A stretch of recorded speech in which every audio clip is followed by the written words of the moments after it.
Olá pessoal, aqui é o vosso amigo Panda, de volta às aulas de eletrônica, e nessa aula a gente vai aprender a visualizar e a entender quais são os materiais e ferramentas necessários para você montar a sua oficinazinha básica de eletrônica básica, tá?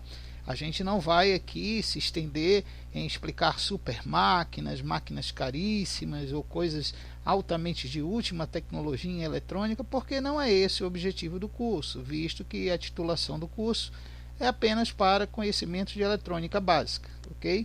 E uma das coisas que a gente tem que começar a ver, que é de sumar importância, é a questão de quanto você vai gastar para obter um total de ferramentas dessas, que para montar um laboratório básico de eletrônica, ok?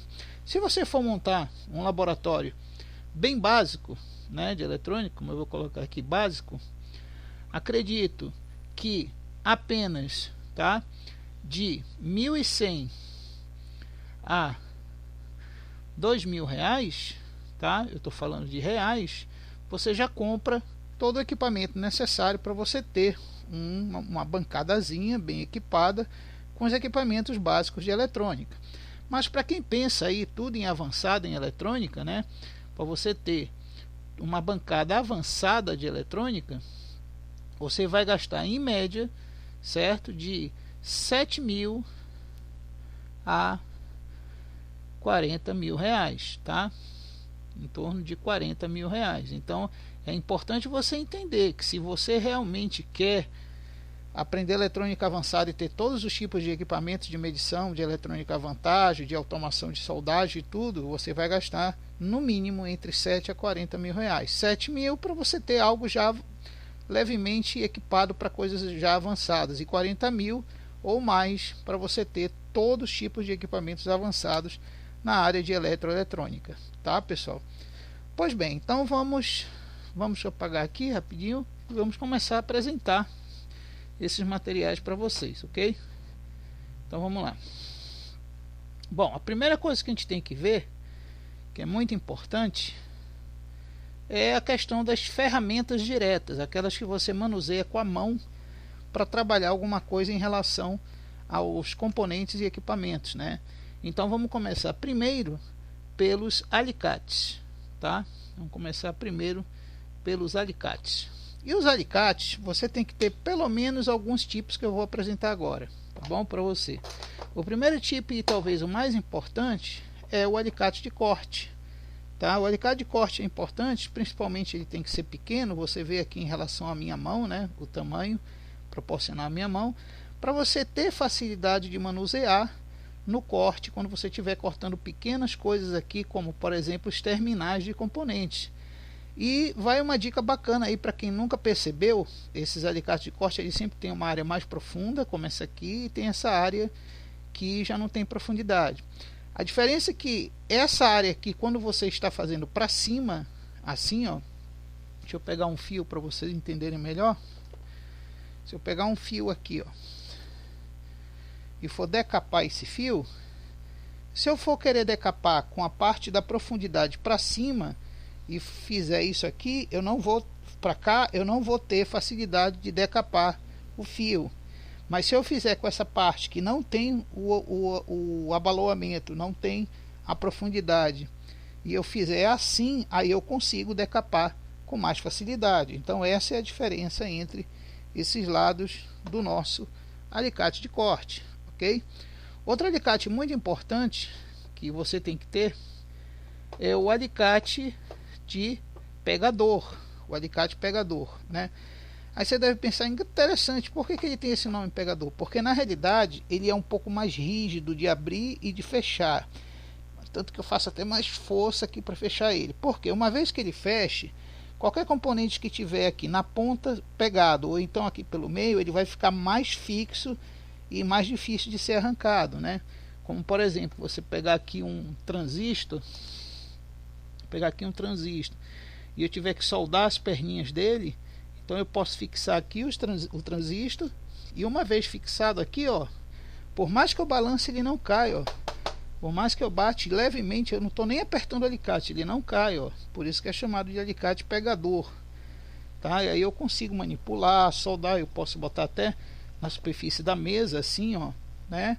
E ir soldando aqui as perninhas, ou eu posso botar de lado e aí vai, tá? Então é muito importante esse alicate para esse tipo de finalidade. Bom, temos um outro tipo aqui, que é o alicate jacaré longo, né? Bico de jacaré longo. Esse alicate ele vai ser muito bom para servir de apoio de peso para quando você estiver soldando alguns contatos mais longos e de componentes mais pesados, né? Por exemplo, se eu pegar esse componente aqui, que é um resistor de poliéster alto aqui, olha, eu não vou conseguir fazer a pegação dele com esse alicate de pegador, mas aí eu tenho que ter esse aqui de jacaré longo, porque eu posso pegar ele e fixar o apoio dele aqui, ó, dar um apoio nele, e com esse apoio eu consigo soldar aqui ou na outra extremidade, claro que alguém apertando aqui ou com peso aqui no alicate, né? Aí você pode bater, manusear sem danificar o componente e assim por diante, tá? Então é importante você ter, e até para fazer torções de fios ou alguma coisa, esse alicate vai ser muito útil, tá? Bom, outro alicate que você tem que ter é o jacaré bico fino longo, bico fino, nós chamamos isso aqui de bico fino. Por quê? Porque quando você está tratando de pegar coisas muito miudinhas, né, como por exemplo aqui, ó, esse transistor, né, ou uma SMD que seja muito pequenininha, como uma micro SMD, né, como isso aqui, por exemplo, ó, vou pegar outro transistor aqui. Então às vezes é bem melhor você manusear com isso aqui do que você manusear com os outros alicates, ainda mais se houver profundidade, que você tem que passar esse bico fino por um abaloamento, uma profundidade mais alta, né, para chegar no componente. Então é importante você ter também esse tipo de alicate, ok? Bom, então esses são os tipos de alicate que você precisa ter basicamente, de forma básica, para poder trabalhar. Existe um alicate que eu não mostrei aqui, que ele pode ser substituído por uma pinça, é o chamado alicate bico de pato, né? Ou alicate pinçador, que a gente chama. Como é que funciona o alicate pinçador? Dessa forma, ó. Ele geralmente, a ponta dele, né, os alicates geralmente está aqui o barramento e o cabo do alicate, né? E geralmente as pontas dos alicates são assim, como a gente está vendo aqui, né?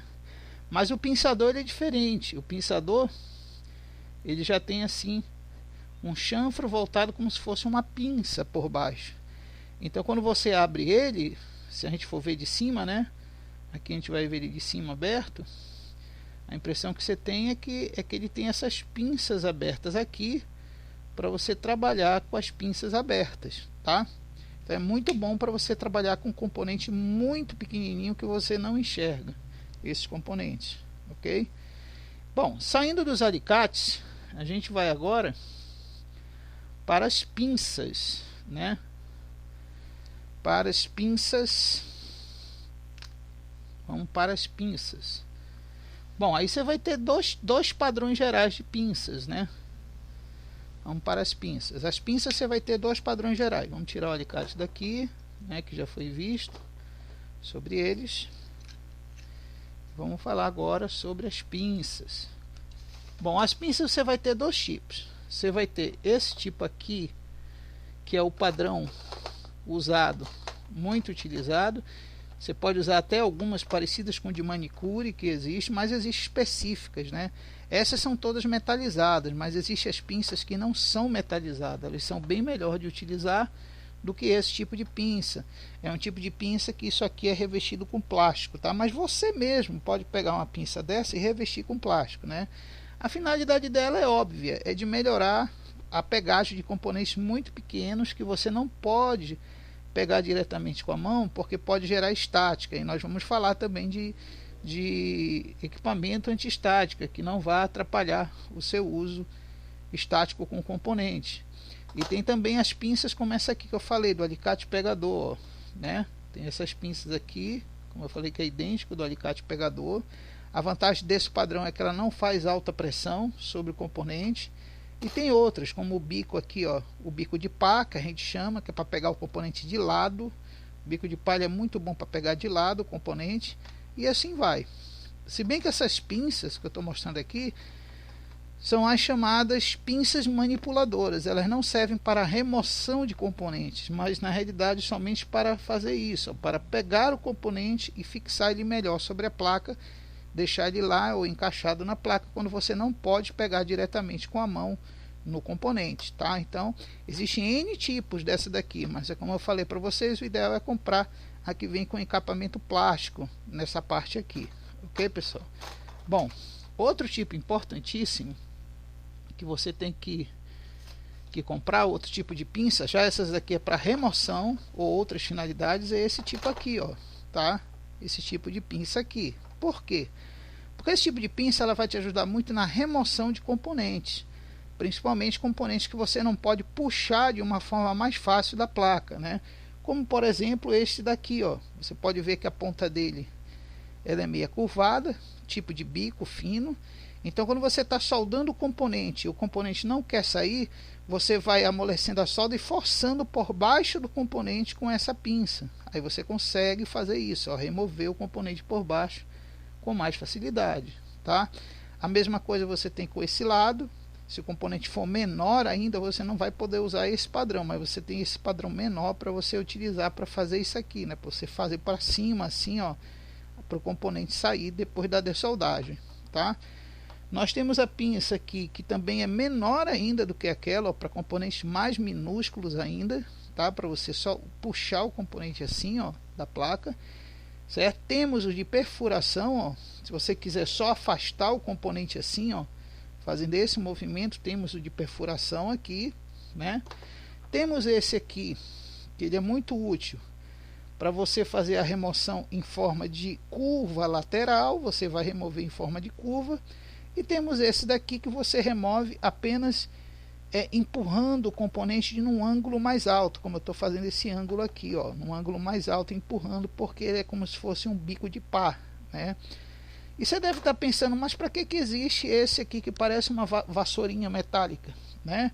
É porque às vezes, quando a gente solda o componente, ou dessolda, e o componente sai, fica um pozinho ainda, umas micro partículas da solda nos contatos. Então se você amolecer a solda e passar assim na solda bem rápido, ele acaba limpando melhor aquela parte que ficou de resíduos de solda, com essas vassourinhas aqui para esse tipo de pinça, tá? Então é muito importante você ter esse conjunto aqui também, tá, pessoal?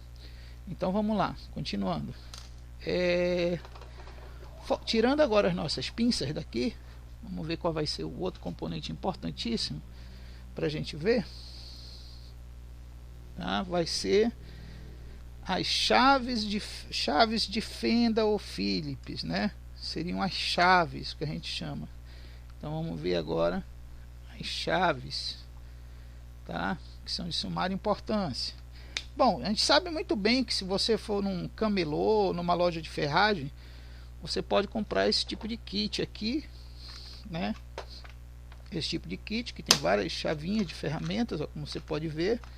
Vou até dar uma arrumada aqui nas pontas, mas isso aqui tem uma desvantagem. Vantagem e desvantagem. Esse tipo de padrão, ele tem a vantagem de ser magnetizado com mais facilidade, você imantar, né? A gente chama de imantar as pontas, magnetizar. Mas ele tem uma desvantagem grande. Por quê? Porque uma vez que você utiliza ele assim, ó, como eu vou mostrar, você utilize ele e coloque a ponta, você não vai ter tanta profundidade, mesmo quando você arrasta para ter mais profundidade na haste, ó, mesmo você colocando para ter mais profundidade, você vai ter o problema dessa ponta aqui ela não passar em locais mais estreitos. Quer dizer, se for mais estreito que isso, você não vai conseguir passar essa ponta pelo local, tá? Então isso aqui é bom porque tem essa facilidade de trocar a ponta e tal, mas tem uma desvantagem de, por ser muito grossa a ponta, você não conseguir passar. Agora você tem como comprar aí no mercado as chaves que já vêm completamente fininhas, com pontas fininhas, né? Que isso aqui é bem fininho. Na apostila que vai ir junto com o vídeo, na descrição do vídeo, mais aqui embaixo, né, vai ter uma foto demonstrando elas bem fininhas, com pontas diversas para você trocar, que aí você consegue alcançar aquele furo lá que você não consegue alcançar, tá? Seriam chaves mais ou menos parecidas com essas aqui, ó, tá? Só que de forma bem mais longa, são bem mais fininhas e mais longas, tá? As chaves. Bom, eu vou deixar isso aqui fora e depois eu vou precisar disso daqui e só. Vamos lá então, continuando então, né? Outro tipo de chave, outro conjunto de chave que você pode comprar, que também vai ser bem útil e muito útil, é esse conjunto de chave assim, ó. Geralmente os conjuntos de chaves, e são várias pontas, como você pode ver, ó, como eu vou mostrar aqui, são várias pontas, tá? Como você pode ver aí, ó. Vou até abrir aqui as pontas para vocês verem, tá? Vocês podem ver que são muitas pontas que vêm junto com ele aqui, ó. Agora, qual a vantagem desse sobre aquele, né? Vamos ver. Primeiro que as pontas são super finas, tá? Como você pode ver aqui, ó, são finas e alcançam melhor frestas que sejam um pouco mais finas, tá? Como você pode ver aqui, ó, nessa outra versão da fenda, né? Tem uma versão do Philips de 6 pontas também bem fininho. E a grande vantagem desse padrão é que ele é feito de um aço esmaltado. É um aço que, uma vez que ele é magnetizado, é muito mais difícil sair o campo magnético dele, uma vez que você magnetiza. Aí você deve estar perguntando, mas professor, como é que eu magnetizo esse tipo de coisa que não tem campo magnético para segurar o componente? Muito simples, ó. Você tendo, deixa eu ver se eu acho aqui, você tendo um ímã pequeno, tipo aqueles ímãs de alto-falante, como esses aqui, ó, né? Você apenas vai fazer isso aqui, ó. Você vai pegar a chave, né, como essa ponta aqui, por exemplo, e vai pegar o ímã e vai esfregar durante pelo menos 1 minuto, girando a chave. Esfrega do outro lado também, como está mostrando aqui, ó, tá? Pelo menos durante 1 minuto, e você já vê se já fica magnetizado, pegando algum tipo de parafusinho ou algum outro tipo de componente, né? Se bem que isso aqui é mais para parafuso, já que é chave, né? Então aqui, ó, aqui não magnetizou, mas se fosse um parafuso de ferro ou de aço, ele pegaria tranquilo. Deixa eu ver se eu acho um parafuso aqui para me demonstrar para vocês, ok? Então, como você pode ver aqui, esse que eu esfreguei naquela hora já está imantado, já está segurando, ó, os componentes, ó, como você pode ver aqui, ó. Vamos ver aqui esse outro. Deixa eu imantar de novo, que eu acho que eu não imantei o suficiente. Então vamos imantar novamente aqui,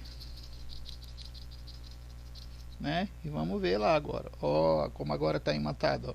Então você ficou bem imantado dessa vez, ó, que não quer nem largar eu balance nem largo, ó. Não quer nem sair de tão bem imantado que ficou. Então, para imantar basta isso, basta ter o ímã e esfregar no ímã para já ficar perfeitamente imantado, tá? Muito bem. Continuando, outra grande vantagem desse tipo de chave aqui é que ela tem uma fixação, como até a rosca dela é de aço, então não tem como perder rosca ou perder fixação, tá? Outra grande vantagem desse tipo é que, uma vez que você feche aqui, não tem como ela espinar por dentro, tá? Espera que eu não encaixei direito. Deixa eu encaixar aqui direito. E uma vez feito isso, ela não tem como espinar por dentro. E outra grande vantagem é que, como é feito através de uma inodização de aço perfeita, isso aqui não quebra e não espana a pontinha aqui com facilidade, só se você passar numa lixa. Mas se não tiver lixa e nem esmeril, não vai espanar a ponta aqui. Então compre desse padrão aqui, não importa o cabo, mas que seja de aço anoidado, esse aço que parece assim bem prata mesmo. Esses aqui são os melhores, tá? E tem que ter um certo peso. A gente conhece o metal bom quando o metal é pesado. Eu digo até vou fazer um chavão aqui, máxima em eletrônica, que a gente costuma dizer: tudo que é muito leve em eletrônica, feito de metal mais leve, geralmente é ruim, e tudo que é feito de metal mais pesado, geralmente é bom. Então compre aquele que tiver um peso maior disso daqui, tá? Vamos lá, continuando então. Vamos lá, continuando.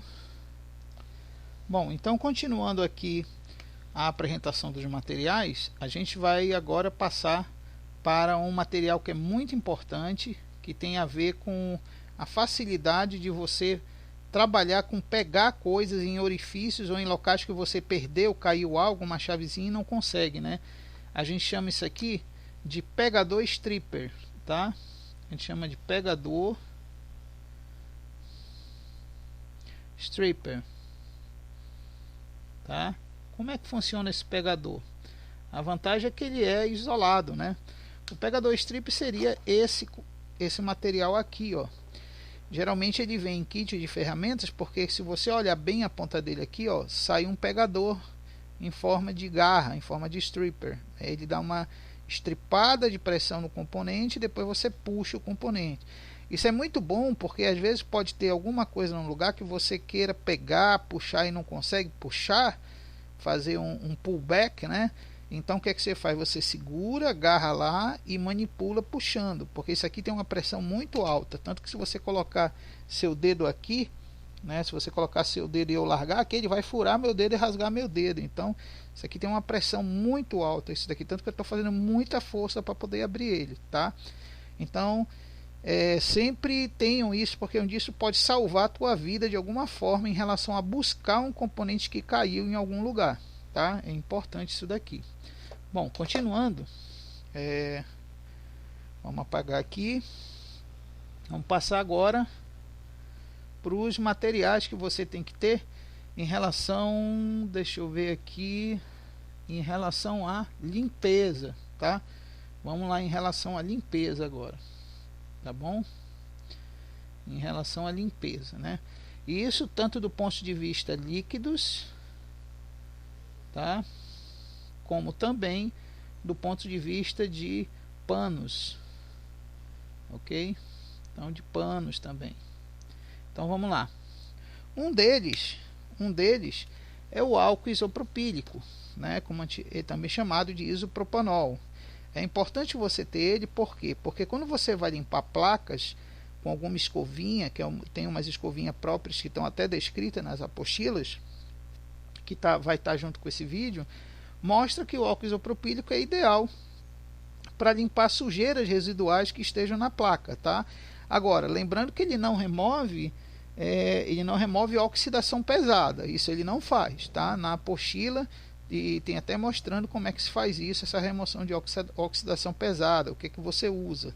Mas o álcool isopropílico é para aquela limpeza de gorduras, detritos ou alguma coisa que estão sobre a placa, tá?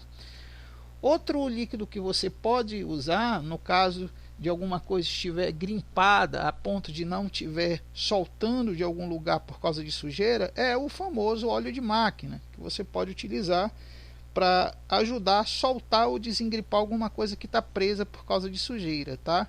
O famoso óleo de máquina. Bom, outra coisa que você pode utilizar para limpeza, que eu não tenho aqui, mas você pode comprar, que ele vem em frasquinhos parecido com isso aqui, tá? É o chamado limpeza de tela, é o limpador de tela. Muita gente tenta limpar a tela com isso aqui, com álcool isopropílico, mas não é recomendado, porque ele vai escurecer a tua tela, tá? Então não é recomendado usar ele. Então você compra uns sprayzinhos que tem um botão que você aperta aqui, e esse sprayzinho solta um líquido que você limpa com um pano, que eu vou mostrar aqui agora, que é o pano de microfibra, tá? Não utilize outros panos para limpar carcaça de componente, limpar tela, limpar teclado, outras coisas, sem ser de microfibra. Por quê? Porque o microfibra, se você reparar, ele tem umas bolinhas, como eu estou aproximando da câmera aqui, e essas bolinhas vão agarrar a sujeira com muito mais facilidade do que os outros panos, e eles são hiper macios. Pense numa coisa macia, esses panos de microfibra, então sempre utilize eles. Agora, o que pode estragar esse pano é você lavar esse pano quando ele já estiver sujo, com poeira e sujeira e manchas, é você lavar ele em sabões ácidos, tá? Sabão que tenha glicerina demais. Então eu aconselho você, para manter a maciez dele e não ficarem ressecados, você sempre lavar eles com sabão neutro, tá? Sempre usem o sabão neutro. Bom, de limpeza, basicamente é isso aí. Agora é claro que você tem que ter algumas escovinhas, né? Como eu mostro aqui, ó. Eu quebro o galho com essas escovinhas aqui para tirar as sujeiras que ficam na placa, tá bom? mas pode utilizar outras parecidas com essa que eu mostrei ainda agora aqui, ó, tá? Você pode passar parecida com essas aqui para tirar aquela poeira mais fininha, que essa aqui vai tirar mais grossa, e essa aqui que é mais aveludada vai tirar a fininha, tá? E a grande vantagem dessa aqui que eu estou usando é que ela é antiestática. Isso é muito importante. Quando você for usar as vassourinhas para limpar as placas, sempre compre as que são antiestáticas, tá? Porque se for como por exemplo nessa daqui, se for de nylon, de cabelo, de crina, de cavalo ou coisa assim, isso aqui vai gerar estática no movimento de se esfregar na placa e pode passar energia errada para um componente muito sensível, tá? Então use assim, que seja antiestática. Na apostila tem até fotos de outras que você pode utilizar para limpeza, tá? Vamos lá, continuando então. Nós temos também, saindo agora da limpeza, nós vamos agora falar, tá, sobre, deixa eu ver aqui, vamos falar agora sobre a proteção, tá, elétrica, a proteção elétrica, tá, ESD, ok? ESD, para quem não conhece, é a sigla que fala de Electrical Surge Discharge, quer dizer, aliás, Static Surge Discharge, quer dizer, ele vai descarregar o surto estático, ele vai proteger contra coisas estáticas que podem acontecer aí no seu manuseio da sua placa, ok? Então vamos ver quais são os materiais ESD de Electrical Surge Static Surge Discharge, quais são os componentes que a gente pode ter de materiais para proteger a gente contra isso, né? O mais importante, inicial, que você tem que ter se você trabalhar principalmente com AC, tá? Principalmente com AC, são as luvas, tá? Mas são luvas grossas de borracha, tá? Como você pode ver essas aqui que eu vou mostrar para vocês, ó. Aqui são luvas grossas de borracha, tá? Então é uma luva bem amarela, grossa, que você pode utilizar para proteger você contra a descarga elétrica alta, né? Se você estiver trabalhando com AC. Agora, se você estiver trabalhando com DC, o que é que você vai precisar em DC? Você vai precisar de basicamente duas. Você pode ter muitas coisas para proteger de AC e DC, mas no DC, basicamente, já que é um laboratório básico, você precisa de duas coisas: uma pulseira antiestática, tá? Uma pulseira antiestática, e precisa de uma luva, tá, antiestática. Vou mostrar para vocês aqui um modelo simples de cada um deles, tá? Existem vários modelos desses dois, mas eu vou mostrar para você alguns modelos bem simples deles, tá? Como você pode ver aqui, ó, eu tenho essa luva. Deixa eu só pegar ela inteira aqui, que ela está no imã. Deixa eu pegar ela aqui.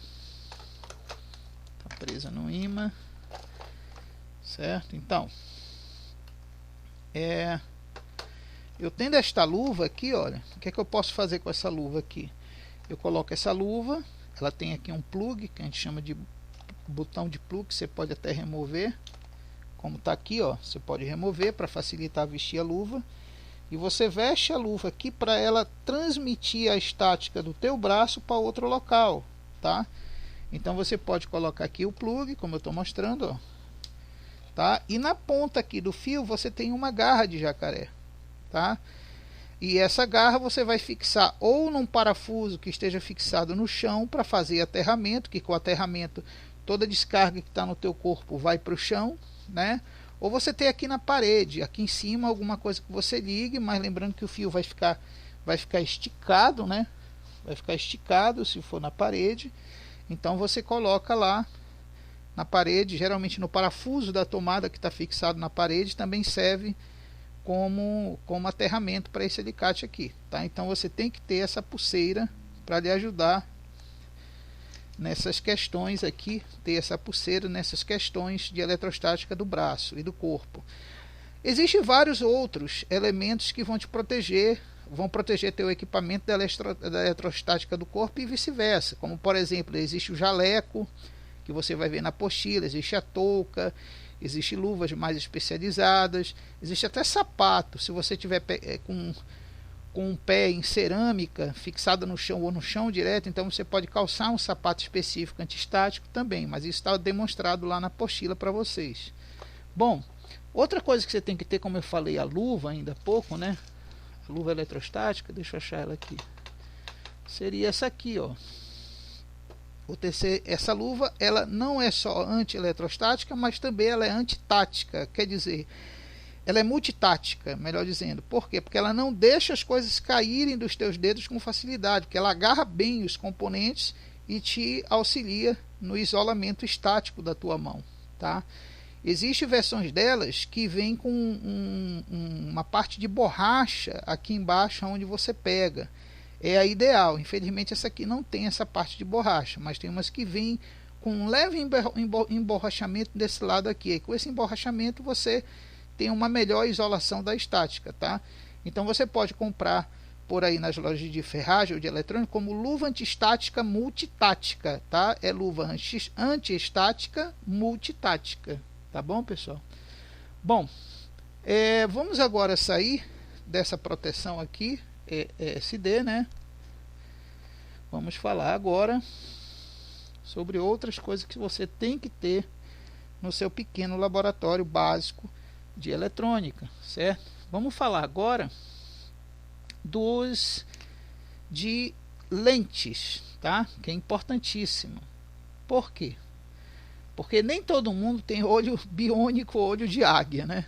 Certo? Então as lentes, elas são importantes, que ajudam você a trabalhar naquele componente que é bem miudinho. Já pensou você ter um componente desse tamanho aqui, ó, e quiser soldar esse componente, né? Vai ser complicado para você isso aí. Então muitas vezes a lente, ela vai te ajudar a trabalhar em cima daquela coisa que é muito quase microscópica de você enxergar, né? E vem a pergunta, quais tipos de lentes que vai te ajudar na acuidade visual, né? Bom, tem as lupas, como eu vou mostrar aqui, né? As lupas comuns que todo mundo conhece. Deixa eu mostrar aqui para vocês. Tem a lupa comum, que é essa que eu vou mostrar aqui, né? Ela ajuda um pouco, essa lupa comum, né? Como você pode ver, ela amplia, ó. Estou ampliando ali aqui os componentes, ó, como você pode ver, né? Mas existe também algumas lupas melhores que essa daqui, manuais, como é o caso desta daqui, ó. Essa aqui, além de ampliar bem mais, com mais nitidez, ela ainda tem essa parte aqui que você amplia coisas ou distancia coisas para você enxergar melhor. Por exemplo, se eu aproximar bem, eu estou vendo todos os detalhes do risco aqui, ó, né? E a vantagem desse padrão é que tem iluminação, ó. Como você pode ver, ó, tem iluminação, ó, né? Então eu posso até enxergar melhor com essa iluminação que sai dos LEDs aqui, ó. Posso até enxergar, tá? Com a iluminação melhor que tem dos LEDs, certo? Bom, outra coisa, outro tipo de lupa, caso a coisa seja menor ainda, de forma mais microscópica ainda, existe esse tipo de lupa que está até na apostila, algumas fotos, que é aquela lupa que o relojoeiro usa, né? Que você aproxima e distancia, que ele amplia bastante. Ó, aqui está meio fora de foco porque não está no olho. Mas esse tipo de lupa você bota num olho, tem versão dupla dela que você bota nos dois olhos, e com ela você enxerga aquele componente muito microscópico mesmo, que você não consegue enxergar com essa lupa aqui. Ó, você tem que fixar essa parte redonda aqui no seu globo ocular, tá? Então, o ruim disso daqui é que você tem que fazer muita força com os músculos dos olhos para segurar. Já com essas daqui não, é só mais segurar mesmo. Bom, agora se isso aqui ainda não for suficiente para você, aí vem a questão, como é que eu vou ter que apelar agora, né? Se isso aqui ainda não é suficiente para minha visão. Existe algo que eu possa somar junto com essas lupas para poder fazer a coisa melhorar para mim enxergar? Sim, existe sim. Eu vou já mostrar para vocês aqui o que é, ó. Deixa eu só dar uma pausa aqui para buscar ali o que é. Bom, então se você quer somar algo a essas lupas para poder ter uma ampliação maior ainda, você pode usar isso aqui na sua cabeça, ó, que é um chapéu de ampliação que você coloca aqui na sua cabeça, né? Tá aqui o lugar onde vai ficar a sua cabeça, e tem até uma lanterninha na ponta para ajudar mais ainda a iluminação, como você pode ver, 2 LEDs. E o que é legal disso aqui é que ele tem um suporte para você colocar lentes, e dá para colocar até 2 lentes, uma lente aqui nesses 2 primeiros e outra lente aqui nesses outros 2. E aonde estão essas lentes? Geralmente quando você compra isso, elas vêm aqui na forma de um kit, ó, né? Aí você tem essas lentes aqui, ó, como eu vou abrir, e cada lente tem uma profundidade de ampliação diferente, elas ampliam bastante, ó. Tem essa fininha que não amplia muita coisa, né? Aí você pode combinar com as lupas para facilitar a enxergar alguma coisa. Deixa eu só guardar ela de volta aqui direitinho. Certo? Tem essas aqui mais grossas, ó, como eu vou mostrar. Ela já ampliou bastante, né? Como você pode ver aqui, ó, tem essas aqui. E como é que fixa elas aqui no teu chapéu que tu vai usar, né? É simples, ó. Você fixa aqui no engate, né? E você pode mudar até o foco aqui, afastando para um lado ou afastando para o outro aqui a sua lente, ó, como você pode ver, tá? Não é tão caro isso aqui, esse kit de lentes. Isso aqui às vezes você pode comprar até por menos de R$200, tá? Então deixa eu guardar agora aqui a lente. É sempre bom estar com ela bem acondicionada, para ela não pegar nenhum tipo de mancha com o tempo, tá? E assim por diante. Bom, e se você ainda quiser uma ajuda de outra lente com mais iluminação, né? Aí você já vai poder usar a chamada lente de bancada, que é o que eu vou botar aqui para vocês. Ela é enorme, né? E essa lente ela tem uma vantagem, ela tem a proteção aqui, que você abre e fecha, como você pode ver, ó, né? E ela amplia bastante. E outra grande vantagem dela é que ela tem iluminação, como você pode ver aqui por baixo, ó. Ela tem uma lâmpada fluorescente que, se você acender, ela ilumina bastante a área, e você aproxima aqui, regula, né, ou para mais perto dos olhos ou para mais perto do componente, para poder fazer a ampliação da imagem, se você estiver trabalhando, tá? Então isso aqui é muito útil, você usar esse tipo de lente também, tá bom? Bom, então quanto a lente e iluminação, é isso daí. Agora, quanto à questão de iluminação, tem até na apostila mostrando isso aí. É bom vocês lembrarem o seguinte, que quando você tem a sua bancada aqui, como eu vou desenhar, ó, tem uma foto dessa bancada lá na apostila para vocês verem. Mas se você tiver a sua bancada de eletrônica aqui com as prateleiras, né, tudinho, para você trabalhar, tá aqui os equipamentos que você usa e tudo mais, lembre-se que ela tem que ter também uma iluminação superior e tem que ter uma iluminação lateral. Aí você deve pensar, mas por que eu vou precisar de iluminação lateral? Porque essas iluminações combinadas 3 juntas, e se você puder botar em diagonal também, melhor ainda, você vai evitar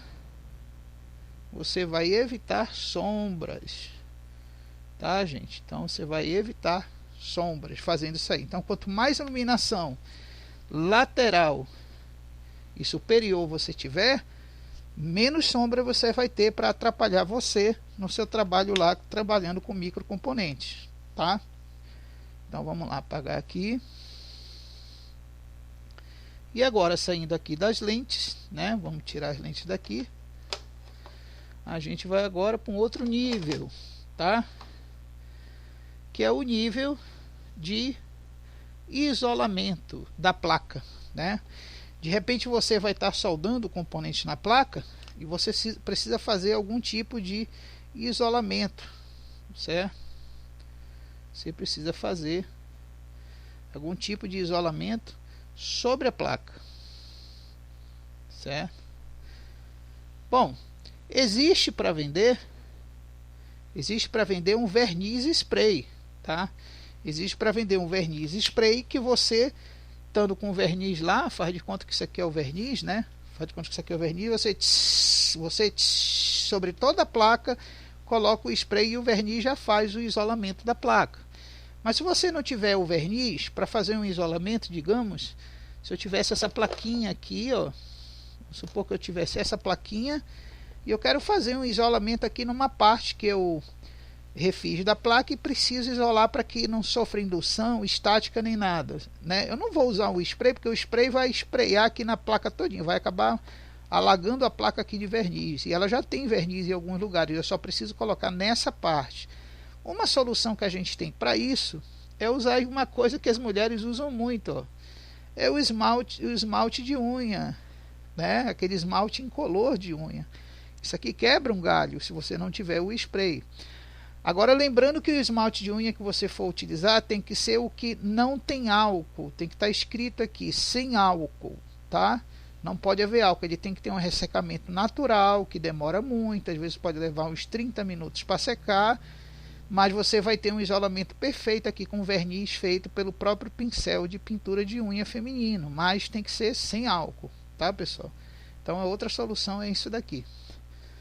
Bom, agora essa outra coisa que importa muito no isolamento da placa é quando você tem aqui, digamos, numa placa, você tem uma parte da placa que você sabe que isso aqui vai entrar em contato com alguma superfície levemente metálica ou vai entrar em contato com outra superfície que vai aquecer isso daqui. Então, tem como eu ter alguma coisa que isole isso de contato com a superfície? Tem muita gente que apela, né? Tem uns apelões aí que não conhece e acaba colocando a fita isolante, como você pode ver aqui. Mas a fita isolante ela tem uma grande desvantagem. Ela tem uma certa goma que com o passar do tempo ela vai corroendo a placa e a solda, tá? Essa gomazinha que tem na fita isolante. Então, qual seria a outra solução? A outra solução você seria comprar a fitinha de marcação de placa. Essa fitinha aqui, ó. Essa fitinha, o legal dela é que ela é semi-transparente e não tem muita cola. É uma cola própria que não vai prejudicar a soldagem nem a placa. Então você pode pegar e colocar aqui na placa, né? Nessa parte aqui da placa, que vai ficar em contato ou próximo de alguma outra superfície metálica. Isso vai evitar da energia ou algum arco elétrico acontecer um surto nessa região com a outra parte que a placa vai ficar. E você encontra isso aqui de toda cor. Tem azul, tem branco, tem vermelho, amarelo, como você vê, mas geralmente são 4 cores, ou é verde, ou é vermelho, ou é amarelo, ou é azul. O branco já é mais difícil encontrar isso daqui. E isso é muito barato, tá? É muito baratinho isso daqui. Então, o ideal é fazer o isolamento com esse tipo de fita aqui, tá? Ela é quase semi-transparente, ó. Se você ver, dá para ver até meu dedo um pouco por trás dela aqui, ó. Se você olhar bem, dá para ver um pouco o dedo por trás. Então, ela é semi-transparente. Por isso que ela não agride tanto, por ela ser leve e delicada.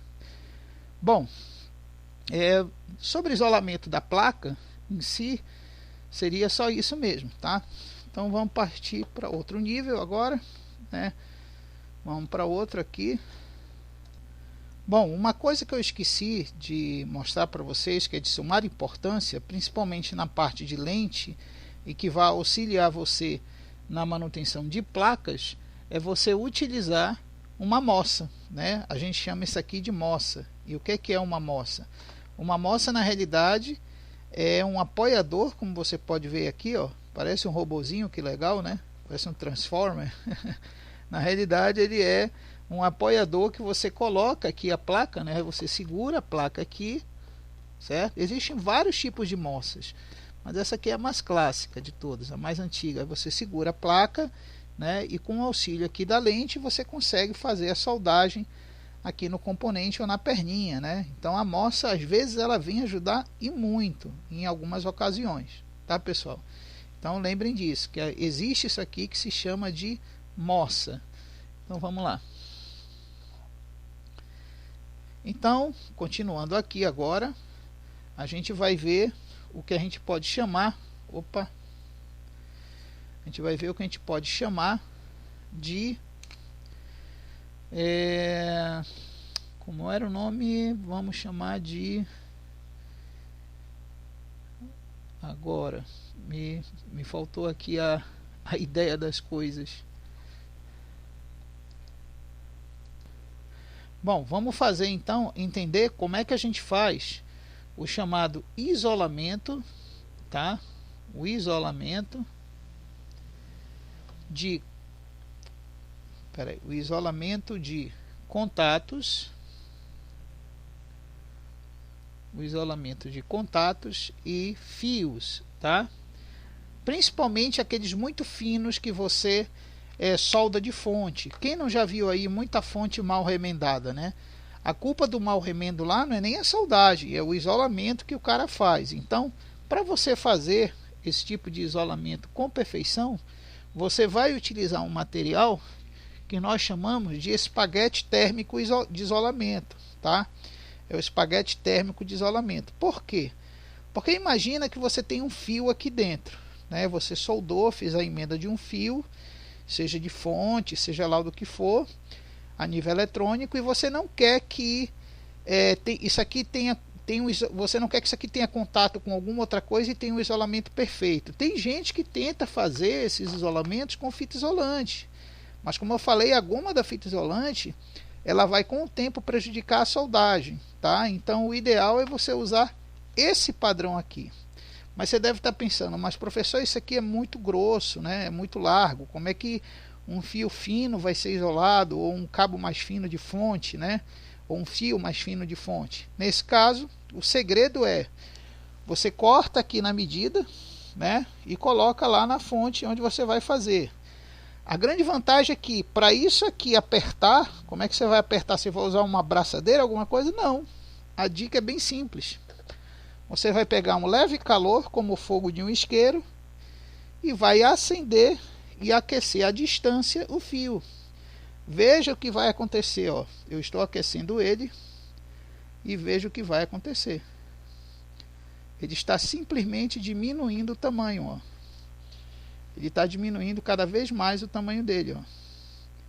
E como você pode ver, ele fica cada vez mais estreito, vai encolhendo, encolhendo, encolhendo, de tal forma que quando eu for ver, eu já tenho o aperto necessário no fio, ó. Você vê como encolheu bastante, ó. Vamos encolher mais ainda, ó. Vamos passar aqui o calor, né, nele, e ele vai encolhendo, ó. Veja como ficou bem mais fino, ó, né? Então isso aqui vai apertar e vai se moldar de tal forma que vai lá fazer a tua soldagem com o fio ficar perfeitamente isolado, tá? Isso você compra nas casas de eletrônica, a gente chama isso de espaguete isolado de calor, tá? Espaguete de isolamento, mas por calor. Então, porque ele fica aqui, ó, ele até esfria rápido, ó, você consegue pegar tranquilo nele, e ele já está aqui, ó, ficou bem fininho, né? Porque era antes, e já fez o isolamento lá nos teus fios, tá? Então, a melhor maneira de fazer é essa daí, tá, pessoal? A maneira mais profissional de fazer, vamos dizer assim, né? Então vamos continuar aqui para o nosso próximo assunto de metal. Bom, outra coisa importantíssima a gente ver é sobre as pastas térmicas e os líquidos de soldagem que você vai utilizar no dia a dia sobre as placas, tá? Primeira coisa é que as pastas térmicas, elas existem de dois tipos, de duas famílias gerais, né? Existe a pasta branca, a pasta térmica branca, e existe uma outra que eu não tenho aqui, mas ela parece muito com recipiente em forma de seringa, é a chamada pasta cinza ou pasta metálica, né, metalizada. Agora vem a questão, quando eu uso a branca e quando eu uso essa cinza, a outra pasta ela está demonstrada na apostila como é que é a aparência dela, apesar de eu não ter mais ela aqui. A pasta branca ela é utilizada em equipamentos que têm um reagente de calor baixo, quer dizer, ele aquece gradativamente, não é de imediato, tá? Então a pasta branca ela serve para esse tipo de equipamento em que o calor vai se dissipando aos poucos ou vai aumentando aos poucos. Já a metálica, que é uma cinza, que ela geralmente é misturada com prata, silver e algumas outras coisas metálicas, justamente elas têm uma reação de passar para o dissipador o calor de forma mais rápida, porque o componente esquenta muito, então tem que passar de forma mais rápida o calor para o dissipador. Então a prata é que faz esse tipo de serviço melhor, tá? A chamada pasta térmica cinza ou a metalizada. Bom, existe também os líquidos que vão trabalhar com a solda, que são líquidos e pasta também, tem até uma pasta. Existe uma pasta que nós chamamos, que eu vou até mostrar aqui que eu tenho, é a chamada pasta de solda e dessolda. Deixa eu ver se eu consigo abrir ela aqui, para a gente ter uma ideia de como ela é, tá? Deixa eu só tentar abrir ela aqui. Bom, então tá aqui ela aqui, pessoal. Essa aqui é a pasta de solda, tá? A finalidade dessa pasta aqui é te facilitar a soldagem em alguns casos, tá? Ela te facilita a soldagem em alguns casos. Agora, vale lembrar que não é muito recomendado você cheirar a fumaça dessa solda aqui por muito tempo. Então, se você for trabalhar com esse tipo de material, eu aconselho você usar uma máscara de filtragem ou então colocar um ventilador inverso. O que é o ventilador inverso? É dessa forma, você pode até comprar nas casas de ferragem eletrônica que tem esses ventiladores, ou você mesmo pode fabricar esses ventiladores, né? Eu vou até mostrar aqui para vocês uma foto de como é esse ventilador, como é que funciona em forma de vídeo. Vejam como aqui nesse vídeo que eu estou mostrando vai ocorrer o controle melhor desse fluxo que sai da solda, essa fumaça que sai da solda, que também sai da pasta da solda, né? Como você pode ver aqui, ó, o ar ele puxa a fumaça, né? E ele puxando a fumaça, você consegue ter uma melhor filtragem dessa fumaça sob o que vai sair, não só daqui da pasta quando você for usar com ferro, mas também da própria solda que você estiver utilizando com ferro, ok? Outra coisa importante é que no caso de dessolda, existe um outro líquido que você pode utilizar. Existe um outro líquido que você pode utilizar, que é o fluxo de dessolda, que é esse daqui, ó, tá? O fluxo de dessolda é importante porque esse fluxo ele vai ajudar você a não só a dessoldar, mas também a ressoldar componentes com pernas muito miúdas, né? Você, por exemplo, se você tiver um componente com uma perninha, digamos, você tem aqui um SCI, né? E ele tem as perninhas muito miudinhas, o fluxo é que vai te ajudar a fixar melhor as soldas nessas perninhas miudinhas aqui do componente, ok? Então, lembre-se que esse fluxo também vai sair uma fumaça que você não pode respirar, então você tem que usar a máscara ou aquele ventilador que você pode confeccionar ou comprar nas casas de eletrônica, ok?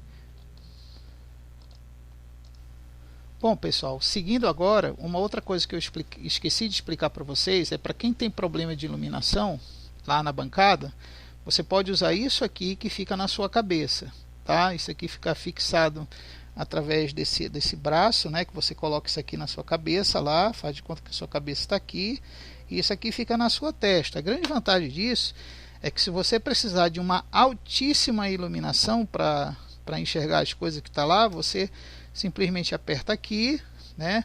Aperta mais uma vez, ele reduz, e outra vez ele fica piscando para você se localizar no escuro, caso você esteja no escuro quando a luz vai embora ou coisa assim, tá? Então veja que ele ilumina bastante, ó, o local que você vai soldar lá, pode diminuir a iluminação e colocar para piscar também, tá? Então isso aqui é muito útil, isso aqui, principalmente até não só em eletrônica, mas se você for trabalhar em outras áreas muito escuras também, ainda mais se o teu recinto estiver sem luz, tá? Bom, então continuando, vamos falar agora sobre uma coisa muito importante, tá? Que é justamente a solda. Vamos falar do tipo de solda que você vai utilizar, né? É muito comum a gente chegar nas lojas de eletrônica e comprar a solda padrão, que é essa daqui, ó, né? Que é a solda padrão, que vem de enrolinho. Só que é bom lembrar que esse tipo de solda, ela existem basicamente 3 tipos dela, tá? Existe aquela que ela é sem pasta, ela não vem misturada na composição dela sem pasta ou sem fluxo, tá? Não vem misturado nem a pasta e nem o fluxo, tá? Na composição dela, tá? A vantagem dessas pastas aqui que vem com fluxo é que elas têm uma fixação melhor, mas em compensação elas melecam muito o local onde elas são soldadas, tá? As que vêm sem, não, elas soldam sem fazer muita meleca. E existe as com, né? As com pasta e fluxo, que vem na composição desses fios já, vem na composição deles. E existe também aquelas mais finas, tá? Que é para componentes mais miúdos, você pode comprar. Tem uma até que parece, como você vai ver na apostila, tem umas que parecem um farelo, tá? Um farelinho. Isso aqui é para o que a gente faz em eletrônica avançada, que é o chamado rebowling, tá? É o chamado rebowling. Só que isso aqui a gente não vai ver, que isso aqui necessita de um equipamento mais caro e de acessórios mais caros para usar esse tipo de solda. E existe também as mais finas de fio, tá? Existe também as mais finas de fio que você pode comprar. Agora, uma dica importante sobre o cuidado que você tem que ter na solda, porque a solda ela é um dos componentes mais importantes para definir a qualidade do teu trabalho, tá? E uma das coisas importantes dela é que ela não fique armazenada em lugares com variação térmica muito alta, tipo assim, de muito frio para muito quente. Por quê? Porque senão ela não vai ficar assim como você está vendo, brilhando, bonitinha como está aqui desse lado. Ela vai ficar assim meio opaca, suja, com uma certa oxidação, como está vendo aqui desse outro lado. Então qual é a grande dica para não acontecer isso, tá? É você guardar isso aqui embrulhado num papel madeira e dentro de uma caixinha pequena de madeira, porque a madeira vai manter a temperatura, seja lá qual for a variação externa que tiver na madeira, ela vai manter a temperatura interna sempre na mesma. Então vai fazer a tua solda sempre ficar com a qualidade, ó, qualidade muito boa, tá, pessoal? Então é importante você saber que tem aquelas que vêm com pasta e fluxo e as que não vêm. A que vem com pasta e fluxo, ela vai te dar uma melecagem maior, mas ela solda melhor, fica mais bem feita a solda. E existem delas bem mais finas, até em forma de pó, e existe delas também bem mais finas que essa aqui, para soldar componentes muito miudinhos em forma de fio, tá? Então é importante você atentar para isso daí, ok? Então, continuando aqui a nossa apresentação dos materiais, já que nós estamos falando de solda, né, vamos falar de um dos equipamentos mais importantes de todos, que é o equipamento de solda e remoção de solda, né? Primeiro vamos falar sobre o ferro de solda. Então deixa eu pegar aqui uns modelos para a gente dar uma olhada aqui neles. Bom, então quando a gente trata de soldar as coisas, a gente lembra sempre disso aqui, né? Que é o ferro de solda. Nós sempre lembramos disso daqui. E é bom saber que o ferro de solda ele tem temperaturas diferentes de acordo com a potência dele em watts. Então, como você pode ver aqui, ó, não sei se dá para ver, esse aqui está dizendo que é 60 watts, né? Deixa eu conferir aqui, isso, 60 watts, né? Como mostra aqui. Mas existem versões desse ferro a partir de 25 watts, versões de 40 watts, versões de 60 watts, de 75 watts e até de 100 a 130 watts. Lógico que o de 130 é bem mais grosso, com um bico bem maior. Mas aí você deve estar pensando, mas por que tem essa diferença de temperatura e potência e consumo nos ferros? Porque cada componentezinho tem um fator de calor máximo, a qual ele pode suportar durante a soldagem, né? Vamos ver, por exemplo, esse componente aqui, desculpa aqui. Esse componente aqui, que é um componente maior, né? Esse componente ele aguenta até 250 graus de temperatura, ou até mais um pouco. Então, aqui já não vai afetar tanto o componente. Agora você pega, por exemplo, aqui, ó, um LED desse daqui. Você pega um LED desse aqui. Lógico que esse LED ele não vai aguentar 200 graus. O máximo que ele pode aguentar é 70 ou 60 graus de temperatura para a soldagem dos terminais dele. É por isso que muita gente, em vez de soldar, prefere fazer isso aqui, ó, fazer usar aquele espaguete de isolamento, como está sendo mostrado aqui, ó, para evitar de danificar o componente, já que o LED aqui ele não aceita alta temperatura, tá? E aí vai. Então o ideal é que, se você vai soldar um componente que você nunca soldou antes, você ter os ferros para cada tipo. Por exemplo, você ter o ferro de solda de 25 watts, você ter o ferro de solda de 60 watts e ter o ferro de solda de 100 watts.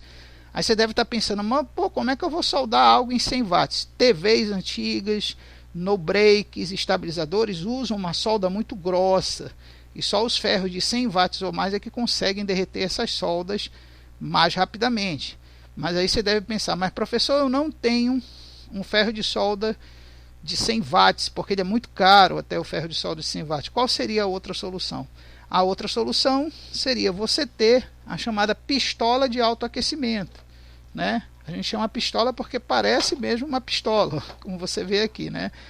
Essa pistola aqui, ela pode chegar a temperaturas, como você pode ver aqui, ó, de potência de 100 watts, como você pode ver aqui, ó, 100 watts, né? Então ele chega a 100 watts durante 5 minutos, você espera ele aquecer e em 5 minutos ele chega a 100 watts. Chegando a isso, você aperta aqui, ele passa a temperatura para a ponta e você encostando assim com a lateral desse bico, você consegue amolecer. Na realidade ele não vai retirar a solda, ele vai só amolecer a solda. Então isso aqui serve só para você amolecer a solda. E o legal disso é que ele tem uma luz aqui, ó, na ponta que acende para você enxergar melhor a solda amolecer lá na ponta, tá? Então existe essa pistola de 100 watts que é bem mais barata do que um ferro de solda desse aqui de 100 watts, tá bom? Às vezes é até a metade do preço isso daqui, tá bom? Bom, aí você deve estar pensando, já que o meu problema é com relação a watts e temperatura, fica a seguinte questão: eu posso ter um ferro de solda que eu controle a temperatura dele? Sim, existe, são as estações de solda, como a gente vai ver já já aqui, ó. Eu vou mostrar aqui uma estação. Essa é uma das mais simples e mais baratas que você pode comprar para ter um controle mais eficiente. Opa, espera aí. Deixa eu ajustar aqui, tá? Você pode ter uma estação dessa para ter um controle mais eficiente sobre a soldagem que você vai fazer. Então nós chamamos isso aqui de estação de solda, tá? Veja bem, você tem aqui o ferro de solda com o fio dele, como você pode ver aqui, e esse fio ele é conectado nesse controlador de potência. E esse controlador de potência, como você pode ver aqui na frente, ele tem aqui um ajuste de temperatura, que é dado tanto em Fahrenheit quanto em graus Celsius. Você conecta aqui, onde eu estou mostrando, conecta aqui o seu ferro, a ponta dele, e o que você vai fazer aqui? Você vai controlar a temperatura por isso aqui da seguinte forma: quando você ligar ele, que tem uma chavezinha aqui do lado, ó, liga e desliga, você vai ver esse LED piscar. O LED piscando indica que ele está sob aquecimento. Aí o que você vai fazer? Você vai rodar isso aqui e ajustar a temperatura que você quer. Se quiser a temperatura máxima dele aqui, que é 400 e poucos graus, você coloca no máximo. Mas aí você tem que saber se o componente suporta esta temperatura, ok? Então vamos supor que você tem um componente de temperatura baixa. Você vai colocar aqui a temperatura baixa e quando o LED indicador parar de piscar, ele está querendo dizer que ele já chegou na temperatura. Ele vai ficar o tempo todo aceso. Aí sim, uma vez o tempo todo aceso, você chega lá com o seu ferro e vai trabalhando lá em cima do componente para não queimar ele, tá? Agora vem uma dica super importante que eu vou explicar agora: a manutenção disso daqui, porque tem gente que pensa que isso aqui é só comprar e sair usando e não cuidar. Não, isso estraga muito rápido se você não cuidar. Então qual seria a manutenção mais importante disso daqui para você utilizar? Em primeiro lugar, você não pode deixar o ferro aqui na base aceso ou ligado aquecendo durante 30 minutos, 1 hora à toa, tá? Não pode fazer isso, porque senão ele vai ficar muito preto aqui na resistência e isso vai prejudicar o efeito de transferência de calor dele para a ponta, como esse aqui já está prejudicado, tá bom? Então não pode ficar muito preto. Se tivesse preto aqui muito mais escuro que esse cinza, esse ferro não prestaria mais para nada. Então o que você vai fazer? Funciona da seguinte forma: você liga o ferro, espera aquecer para o objetivo que você quer utilizar. Quando ele estiver já aquecido, você solda lá o componente, viu que está direitinho soldado, aí você vai, guarda o ferro e desliga ele lá. Você desligando, você vai resfriar ele e vai evitar dele ficar aquecendo cada vez mais à toa, sem estar utilizando e economizando a vida útil dele, tá? Lembrando que as estações de solda vêm com uma base própria, né? Ela vem com essa parte aqui, que eu vou já explicar o que é essa parte, que tem a ver com a manutenção dele, e vem com essa outra parte aqui, que também tem a ver com a manutenção dele. Até os suportes mais simples tem isso aí, ó. Você pode ver que esse suporte aqui desse outro ferro, que é bem simples, ele tem essa parte aqui que também vai ajudar na manutenção do ferro, tá? Então vamos lá, como é que é feita essa manutenção do ferro de solda? Da seguinte forma: em primeiro lugar, você tem que ter comprado o que a gente chama de esponja de aço, tá? ou pode usar a esponjinha de aço daquele Bombril que você tem em casa, né? Que é essa esponjinha aqui, ó. Essa esponjinha ela vai te ajudar a remover os excedentes que ficam, ó, que ficam aqui de solda na ponta. Tem gente que coloca isso na água, que raspa isso aqui, cara, isso você acabou com a ponta. Essa ponta aqui está acabada, não presta mais para nada, porque ela não está mais brilhando na ponta. Quando ela não está mais com essa pontinha brilhando aqui, onde está meu dedo, para cá, para frente, é sinal que ela não presta mais, tá? E aí o que acontece? Nesse caso você tem que ter uma malha dessa aqui, porque quando você acabou de soldar, você faz assim, ó, na malha, ó. Você gentilmente enfia em vários pontos e solta. E aí você vai ver que ele vai estar limpinho na ponta já, para você utilizar como uma nova soldagem, tá? Essa malha geralmente a gente bota aqui, ó, nessa parte aqui, porque quando o ferro vai, ó, ele já desligado, tá? Isso tem que ser com ele desligado. Você vai e coloca aqui na malha para ele justamente já começar a ação de limpeza aqui na malha. Ou então quando você tira, você faz assim na malha justamente para fazer a limpeza, tá? Outra coisa que é super importante nesses casos aí é você ter a esponja molhada, que pode ser desse tipo aqui, tá? Pode ser desse tipo a esponja, ou pode ser desse tipo aqui para você utilizar em ferro de solda desse tipo. Esse tipo aqui já veio já com esse, ó. Você utiliza aqui. Como é que funciona essa esponja molhada? Ela funciona da seguinte forma: você amorna uma água, deixa ela levemente quente, né? Aí você deixa essa esponja imersa assim, sugando a água, ela ficar bem tufadinha com a água sugada. Aí você deixa ela aqui com a água morna, né? Aqui no seu ferro aqui. Aí o que acontece? Se você não tem isso aqui para fazer isso, o que é que você faz? O ferro desligado, você desliga da tomada e você vai passando assim, ó, girando o ferro, passando levemente, não é esfregando com força, tá, pessoal? Então você passa levemente aqui para ir tirando e ele vai ficar brilhando a ponta de novo, tá? A mesma coisa nesse outro tipo de esponja aqui, tá, pessoal? Vai passando para tirando, você vê até a solda ficando na esponja molhada, tá? Então essa é uma forma de você manter o seu ferro em sempre boa qualidade, para você não danificar ele e aumentar a vida útil do seu ferro, tá? Agora nós vamos ver uma outra coisa que também tem a ver com a vida útil do ferro de solda, tá? Deixa eu só ir buscar o material para mostrar para vocês que é de sumário importante, faz parte do ferro de solda. Bom, pessoal, outro material de sumária importância é isso daqui, ó, é as pontas de ferro de solda, tá? Por quê? Porque a gente sabe que isso aqui, ó, não vai durar para sempre, né?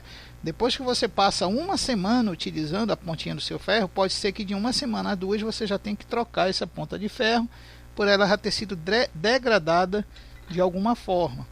E para cada tipo de aplicabilidade existe uma ponta específica, como eu vou mostrar aqui, ó. Deixa eu abrir o saquinho, tá?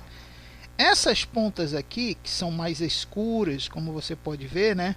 Elas já estão muito oxidadas, tá? Elas não vão servir mais, elas vão prejudicar o teu ferro, por isso que você tem que guardar as pontas em caixa de madeira também, para evitar que a temperatura oxide ela. Então essas aqui já não servem mais para muita coisa, que já estão oxidadas. Agora, veja só o caso de uma, é chamada ponta universal. Essa ponta aqui tem 1001 finalidades, tá? E ela tá novinha, tá bem melhor do que aquelas lá oxidadas, como nós vimos aqui, ó. Tá bom? Então essas pontas aqui são ótimas para você fazer multiuso e soldar, principalmente emenda de fios e contatos, emendas, tá? Agora, tem soldas mais pontas de soldas mais específicas para outras coisas. Como você pode ver essa aqui, que parece fenda, ó. Vou colocar aqui para vocês verem, ó. Tá? Parece fenda ela. Na realidade, essa daqui, ela vai servir mais para você soldar superfícies e emenda e remoção de componentes. Por que que eu digo remoção? Porque se o componente estiver aqui, você aquecer e empurrar com ele assim em forma de fenda, você empurrar ele assim em forma de fenda, ele vai automaticamente, se você fizer assim, ó, ele vai automaticamente soltando pelo aquecimento lateral que você está fazendo no contato dele com a placa, tá? Então é muito importante esse tipo de ponta aqui, Bom, existe outro tipo de ponta que é para quando você vai soldar contatos muito fininhos. Essa ponta aqui parece até uma agulha, ó. Dá até para furar meu dedo aqui. Então essa ponta, ela é ideal para quando você tem aquela solda redondinha muito miúda que você quer amolecer a solda para remoção do componente, tá? Então esse tipo aqui. Agora uma coisa importante logo vocês saberem, como é que eu diferencio a ponta que eu vou comprar de um ferro comum, que é igual esse aqui, ó, né? Que é igual esse aqui, para um ferro de estação, que é igual esse aqui. Você diferencia justamente pela traseira da ponta, ó. A traseira do ferro comum, ela não é oca, ela é sólida, porque ele vai segurar, passar o aquecimento pela lateral, como eu estou segurando aqui, e não por dentro da ponta. Já a ponta de ferro de estação de solda, ela é oca, o encaixe dela, ó, como você pode ver aqui, ó, é oco, porque ele vai aquecer de dentro para fora, entendeu? Então é diferente a de estação de solda, como você pode ver.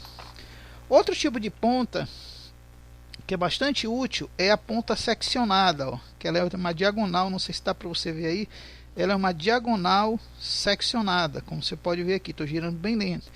Ela é ótima para você passar por cima de pistas soldadas assim, ó, ou então puxar a pista assim, como se estivesse arranhando a pista com a solda lá para amolecer e puxar para fora ou para lateral a solda. Então essa é a vantagem desse tipo de ponta. Além desses tipos que eu mostrei, existe até 56 tipos de pontas de ferro de solda, só que não vai dar para mostrar tudo aqui, senão vai passar um mês falando sobre cada ponta.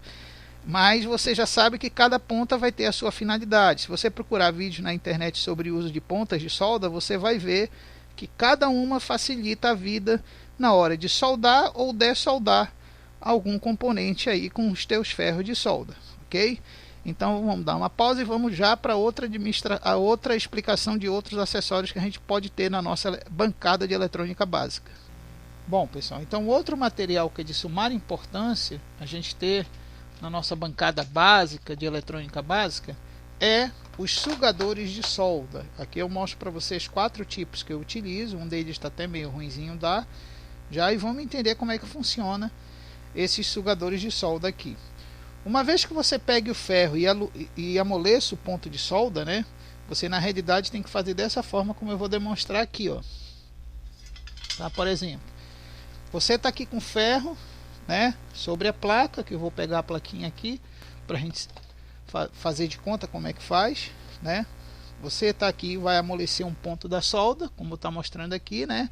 E vem a pergunta, como é que eu vou remover essa solda que eu amoleci? Primeiro a plaquinha tem que estar bem fixa, para isso vai servir aqueles alicates pesados ou a moça, como eu mostrei para vocês. Aqui no sugador de solda você tem um gatilho de pressão, ó, que vai tirar a pressão de ar desse tambor. E você tem aqui um bico que está protegido por uma camisinha de silicone, ok? Então o que é que você vai fazer? Você tem aqui como soltar o gatilho, ó. Fazendo isso aqui você solta o gatilho, e soldando o gatilho você traz todo o ar pelo bico aqui para cima, gerando uma pressão que vai puxar a solda, tá? Então vamos engatilhar. E como é que funciona? Funciona assim, ó. Eu estou aqui amolecendo a solda, aí eu coloco por cima da solda o nosso sugador de forma vertical perfeita e aperto o gatilho. Então amoleci, solto e já aperto o gatilho. Aí a solda tem que sair, entendeu? Às vezes nem sempre sai de primeira, né? Às vezes você tem que acabar fazendo isso várias vezes, né? Fazendo isso várias vezes lá até a solda sair da placa, tá? Agora, por que são diferentes? Aí é que tá. Cada sugador de solda é um padrão de tipo de solda diferente. Como você pode ver aqui nos bicos, ó, eles têm bicos de tamanhos diferentes e tambores diferentes. Lógico que esse que tem um tambor mais estreito vai ser para soldas bem miudinhas, bem pequenas, e esse que tem o tambor e o bico mais largo vão ser para soldas mais grossas, tipo de estabilizadores de no break, tá? Agora a manutenção disso daqui, como é que fica? Você pensa, isso aqui um dia vai encher de solda, né? Na realidade não vai encher não, ele vai ficar com algumas partículas de solda aí, mas onde vai ficar mais solda é na entrada aqui, que pode prejudicar a diferença de sucção de ar. Então como é que você vai limpar? Você vai fazer assim, ó, aqui mesmo nele, você desenrosca essa parte aqui, né? Bate o tambor que já está oco aqui, ó, para sair o resto da solda, certo? E aqui é que você vai ver, aqui é que você vai ver uma quantidade de solda presa. E aí o que você vai fazer? Você vai fazer exatamente isso aqui, ó, bater também para sair o excesso da solda. E aqui na camisinha, se você puxar a camisinha, vamos tentar tirar essa camisinha aqui. Vamos tentar tirar ela, ó. Tirei a camisinha. E você vai ver que vai ficar soldas presas aqui no bico, que você pode tirar com o dedo mesmo ou bater para tirar, recolocando a camisinha de volta, né? Tem que colocar a camisinha porque ela que vai proteger de danificar de vez a ponta do teu ferro, tá? Ela é meio dura de botar, tem que apertar com muita força, senão ela não vai para trás, tá? Então tá aqui ela de volta no bico, né? Deixa eu apertar mais um pouco.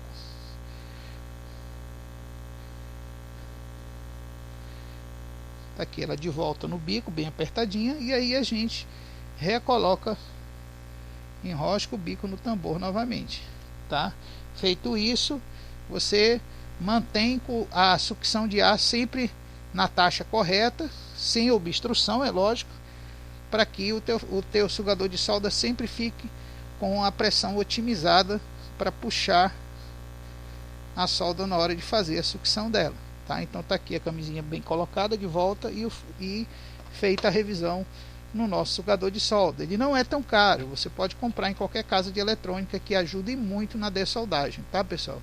Então vamos ver outro equipamento necessário no laboratório de eletrônica básica. Bom, pessoal, então outro aparelho que é importantíssimo a gente ter na bancada, e nós já vimos isso em aulas anteriores, que sem eles é praticamente impossível quem trabalha com eletrônica sobreviver a isso, né? É o multímetro. E a gente sabe que tem que ter pelo menos um digital de qualidade e um analógico mais completo, certo? Esses são dois multímetros bons, esse é importado, padrão americano, e esse é padrão nacional. Lembrando daquelas categorias que nós já vimos e que estão explicadas na apostila também desse vídeo. E vale salientar que no caso do analógico, o ideal, como eu vou mostrar aqui, é que ele tenha todas as medições para que você possa ter indicações melhores do que esse daqui em relação à variação da corrente, do farad, em relação à voltagem, tensão e tudo mais. Tá? E outra coisa importante é ele ter o testador de LED, como é mostrado aqui, e o testador de transistor aqui, como está sendo mostrado, NPN e PNP. É importante ter isso também no multímetro analógico, tá? E ele tem que ter também a medição de continuidade com alarme. Muitos analógicos não têm essa medição de continuidade com alarme, tá? Já o digital, que muita gente acha até que é mais completo que o analógico, ele tem que ter pelo menos uma boa iluminação, né? Tem que ter aquela parte de apoio aqui de trás, né? Que o analógico às vezes também tem, né? Como a gente pode ver aqui, ó, o apoio, certo? Tem que ter também as mesmas medições de ohms, amperagem, corrente, tensão que o analógico também tem. Geralmente o multímetro, o que ele vai ter? Ele vai ter alguns recursos a mais de medição, como no caso desse aqui, que ele pode medir amperagem de uma forma diferente e pode medir temperatura. Aqui a gente vê um faradzinho aqui, ó, que é de temperatura esse F. Então esse aqui ele tem a vantagem de medir a temperatura. Mas aí vem agora a curiosidade, será que existem multímetros específicos para medir temperatura? Existe sim, como a gente já viu na aula anterior, que é esse padrão aqui, ó. É esse padrão que mede através de um contato de um termodiodo, que nós já vimos até numa aula como é que ele funciona, com termodiodo. Então você pode ter esse multímetro de temperatura que tem um contato com termodiodo. Até na apostila desse vídeo tem um outro modelo desse aqui mais avançado para você ver, tá? E é importante que essa temperatura ela também possa ser medida através daqueles que é pistola. A gente que está aí na época do coronavírus, vocês viram que tem em algum lugar que aperta uma pistola e a pistola sai uma luz vermelha que mede a temperatura da pele, se a pessoa está com febre ou não. Mas aquilo também não serve só para isso, serve também para você medir as temperaturas através de laser nos equipamentos eletrônicos. Agora você deve estar pensando, o que é melhor? Medir a temperatura laser ou medir com esse de contato? Bem, aí é que está a diferença. Às vezes, a gente não consegue medir com contato uma região específica do componente. Aí o laser já mede isso daí para a gente. Mas às vezes tem a questão inversa. O laser pode atrapalhar a variação estática de algum indutor, ou pode atrapalhar também alguma coisa que trabalhe com imagem, ou pode danificar telas de imagem. Então, o de contato, no caso, seria o mais indicado. Então, não existe o melhor, existe cada um com a sua funcionalidade de cuidados a serem utilizados, tá? Então, você tem que ter o multímetro digital, tem que ter o analógico, tem que ter alguma coisa que meça temperaturas também, ok, pessoal? Então, vamos adiante. Bom, pessoal, vamos falar agora de um aparelho que esse sim é o que vale ouro de tão caro e talvez não tenha todos os recursos e funções que um multímetro tenha, que é o osciloscópio. O osciloscópio, ele é um aparelho que ele tem a vantagem que ele pode te mostrar 3 informações que normalmente um multímetro padrão como esse que nós vimos não mostra, tá? Qual seria? Seria a frequência em hertz da corrente, tá? A frequência em hertz da corrente que passa pelo componente eletrônico. Pode mostrar também a capacitância em determinada região do circuito, tá? A capacitância, nesse caso a capacitância, ele vai mostrar a intensidade sobre ampere da corrente, e ele pode mostrar também os henries, né? Os henries, que é aquela medida que a gente vê em questão de acúmulo de Coulomb sobre carga elétrica, tá? Mas a grande vantagem, você deve ter pensado, mas isso aqui existe aparelho dedicado que mostra o valor. Mas a grande vantagem do osciloscópio é que ele é um aparelho que ele mede para você, ele mostra como a corrente ou a tensão sobre a corrente a nível de gráfico ela funciona, se ela oscila, se ela sobe, se ela muda, tanto para positivo como para negativo, entendeu?